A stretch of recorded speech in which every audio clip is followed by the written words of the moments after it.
Welcome to Franklin Templeton's Global Investment Perspectives. I'm Jack Bailey, and joining me in the studio today is Dr. Michael Hasenstab, Portfolio Manager for Templeton Global Bond Fund. Michael, welcome. Thanks for joining us. Good to be here.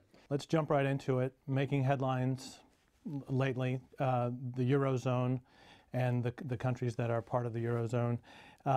What we're seeing, it looks like politically, is that the voters are expressing some pushback against the austerity measures that politicians are trying to put in place.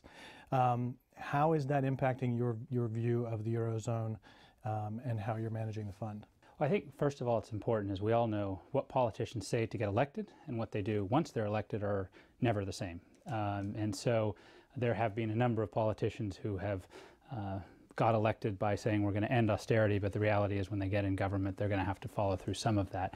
The debate has been framed so far as austerity or growth, and that is completely incorrect. It really needs to be austerity and growth. There is no way around getting control of the finances, which means some form of austerity. It doesn't necessarily all have to be front-loaded, but over the course of the medium term, there's no question that government indebtedness needs to be capped and brought under control. So that is an anchor to prevent yield premiums from exploding.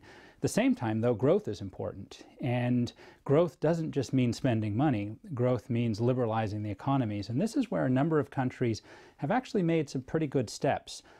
Both Spain and Italy have been undertaking fairly important and noteworthy liberalization of their labor markets to help improve growth. So it isn't just about spending, but it's about liberalizing the economy. And so as long as that track continues of capping the fiscal situation, preventing debt from exploding, which means some austerity, but also promoting growth through greater liberalization, that is a track that I think could be very constructive. It's not a question of it's not a question of or, it's a question of and.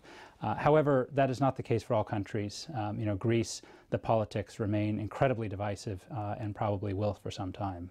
I think at the end of the day, we're doing what we've always done, and we have no plans of changing that. And that is, I think, the success of our team has been the merger of the right philosophy and the right people. And the philosophy coming out of, Franklin Templeton, one of being long-term, having a fundamental research-driven process that isn't focusing on the quarter or a couple quarters, but a couple years out.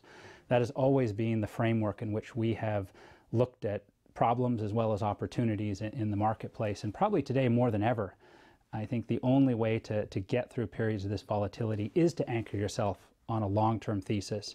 If you focus so much on the short term, you're going to be whipsawed. And that's what allowed us to sort of go through last year with an anchor. It's what's helping us right now in current periods of volatility to really anchor those long-term ideas. So that philosophy is important. The other part is then the people. And as we're investing globally, we're fortunate to have this huge global footprint of resources spread throughout the globe, so we can really get into the nitty-gritty, get our hands dirty in each individual country to really understand the fundamentals. So getting a really solid team as well as a diverse team blended with that philosophy is what made it work in the past, and I believe it's the same thing that we're going to keep going forward. Well, those are great insights, Michael. Thanks so much for joining us today. My pleasure. Thank you.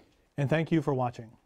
This has been Global Investment Perspectives from Franklin Templeton Investments.